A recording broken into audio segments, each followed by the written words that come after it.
Vídeo Zap. Vamos lá. Vai lá, Judazinho, roda. Bom dia, Caio. Bom dia, Braulio. Bom dia a todos os que participam do programa Papo de Graça. Eu me chamo Rogério e posto esse vídeo dessa tão bela e ensolarada terra de Pernambuco, capital Recife. Caio, eu tenho uma dúvida sobre Paulo. Gostaria muito que você acionasse. E qual é a minha dúvida? Sabemos que o Jesus histórico causou em Paulo pouco, por não dizer nenhum impacto.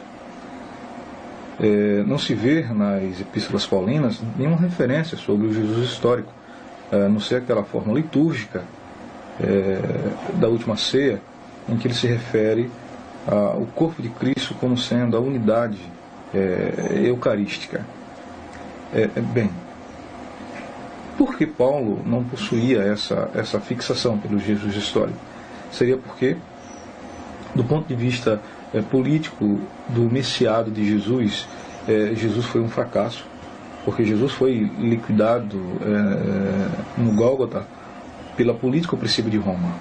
Ou seria por questões cristológicas, onde Paulo transformou Jesus de um simples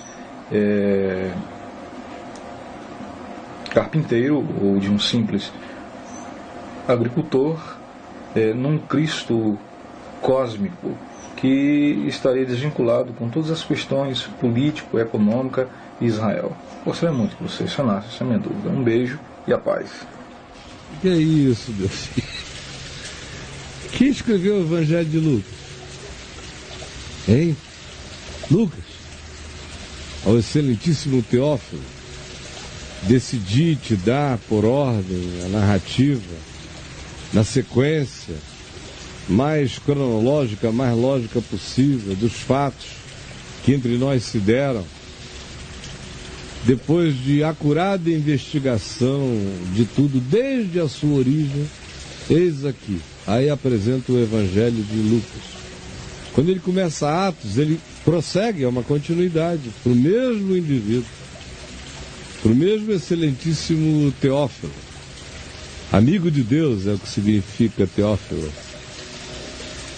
Amigo de Deus. Ele prossegue em Atos dizendo que agora ele estava fazendo outra acurada investigação de tudo, porque ele começou a descrever a história com a presença dele em Atos, do capítulo 16 de Atos em diante, é quando ele se inclui como narrador, como autor, o Lucas. E diz, então partimos e fomos. É depois da Bitínia que ele se inclui. Até então ele é só alguém que amealhou as narrativas, as pôs em ordem. Depois ele passa a ser protagonista da história. Se não fosse Lucas, que andava era com Paulo, querido, não era com Pedro. Eu não consigo entender como é que vocês não fazem, não somam duas. Aí ficam lendo essa coisa da cristologia, do Cristo, a diferença do Cristo histórico para o cristológico. É coisa infantil, não é? Eu até fiz as minhas gracinhas teológicas uns 40 anos atrás a respeito disso. Depois eu fui vendo que tudo é muito patético. Todo esse pessoal que você lê, um monte que você nunca sonhou em ler, eu já li desses conflitos. E é tudo uma grande bobagem, voltando a Paulo e a Lucas. Se não fosse por Paulo, que é o mentor de Lucas, a gente não teria o mais organizado de todos os evangelhos históricos, que é o de Lucas, que chega a ser chamado de o grande evangelho histórico.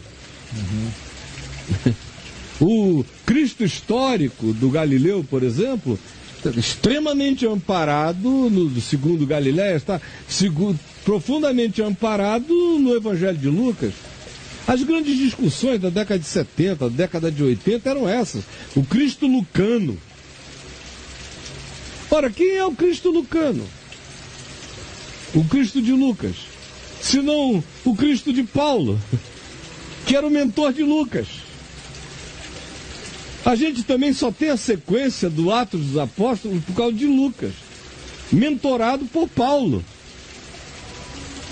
As coisas mais organizadas que você tem nos 4 evangelhos foram as que, pela via da mentoria de Paulo, Lucas produziu no dom e na dedicação histórica dele como historiador de um processo. E ele andava com quem, meu amigo?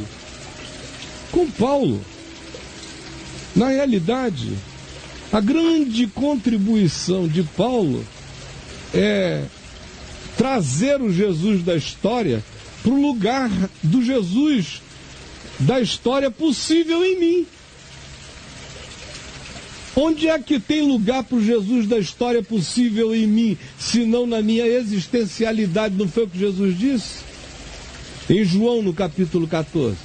Ora, se tem alguém que preparou o caminho para aquilo que você e outros gostam de chamar bonitamente de cristologia, que são expressões que me cansaram muitos anos atrás. Pois bem, se não fosse essa contribuição de Paulo, quem preparou mais do que todo mundo esse caminho da interiorização foi João no Evangelho. Os ditos de João, que estão escritos no Evangelho de João, mas que já haviam sido ensinados por João, que eram as falas de Jesus, ele deve ter ensinado isso a vida inteira dele, até envelhecer. Ele só escreveu na velhice. Mas ele só escreveu na velhice porque ia morrer. E enquanto tinha toda a memória cheia daquilo, ele produziu o Evangelho de João, o texto com aquelas memórias. Aquelas memórias foram escritas por último, mas são as primeiras memórias que viajaram como ensino, no ensino da espiritualidade apostólica.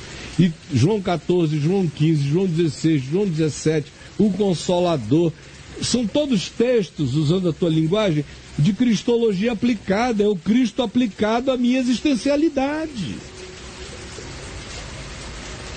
Ah, querido, são sexos dos anjos tão tolos. Paulo não tinha nenhum problema com o sistema político. Quem apanhou mais do que Paulo? Você tem coragem de, olhando para a vida do cara, entrando no cacete por causa dos romanos, dos judeus, de todo mundo, apanhou mais do que todo mundo. Será que Paulo não assumiu o Jesus histórico com medo de opressão romana? Que isso, meu amigo? Você nunca leu em Colossenses? Ele nos libertou do império das trevas. Que linguagem é essa? É uma linguagem de denúncia. Está falando do mundo espiritual, mas todo mundo que o ouvia na praça só pensava no Império Romano. Era o único império que havia. E ele chama de império das trevas. Ou você está confuso pelo que ele fala em Romanos 13, quando ele diz que toda autoridade é ministro de Deus para o bem. Aí por isso você acha que ele está fazendo uma média com o Império Romano? De modo algum. Ele disse ali, quando a autoridade faz o bem, é ministro de Deus. Quando ela faz o mal, ela é perversa. Agora, ninguém dentre eles todos não teve apropriação do Jesus histórico, mas historicamente praticável, subversiva, com a cara para fora, apanhando todo dia até ser decapitado, meu amigo, do que Paulo. Então, por favor, juntem duas antes de fazer uma pergunta e não fique lendo livrinhos bobos. Vai ler o Evangelho de ponta a ponta, para acabar com a besteirada. Aí você fica preso em coisas que até parece que tem importância, mas é punheta. Só isso. O nome disso é punheta. De menino. É, cara. Punhetinha. Se chama punheta. Punhetinha. O pessoal escreve... Punhetinha. Ah, chega. O pessoal escreve muita punheta, cara. Não, é muito... Escreve punheta demais. Muita ejaculação punheteira. É, às vezes precoce. Tem muito livro disso por aí. Só tem. E quem andou num semináriozinho qualquer fica surtadinho, assim, achando que isso tem, eles ensinam isso como se fosse uma ciência. E não é uma ciência, é um achômetro de cada um. Olha isso. Aí vai, tenta amparar historicamente isso e aquilo. Mas quando você tem um conhecimento muito mais global da história, você vê que continua a ser uma construção de uma fixação do cara para chegar onde ele quer chegar, transformar Paulo no que ele quer transformar, construir a tese dele, provar a tese dele e publicar a monografia dele, quem sabe ter um livro. Nada além disso. É uma deliberação do cara. Tudo é a mesma coisa, meu irmão. Olha, se na ciência, nas ciências exatas, anda-se perto disso, Imagina na ciência teológica, que não é ciência de nada. É só a ciência da ejaculação do desejo pessoal. Ou da crença pré-estabelecida.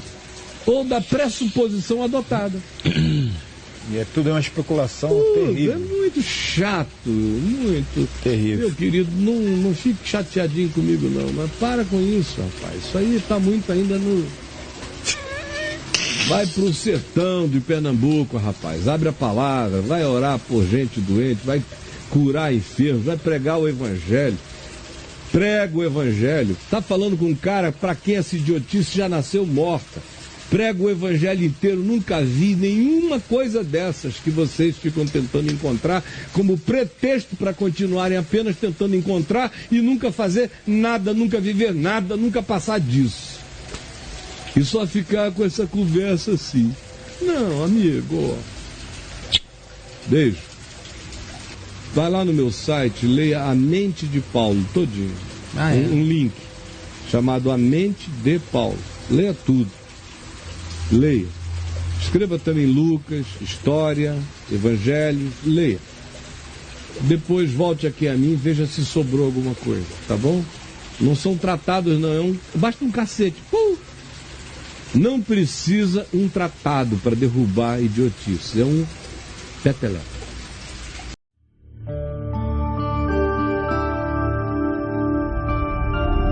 VNV TV. O canal é você.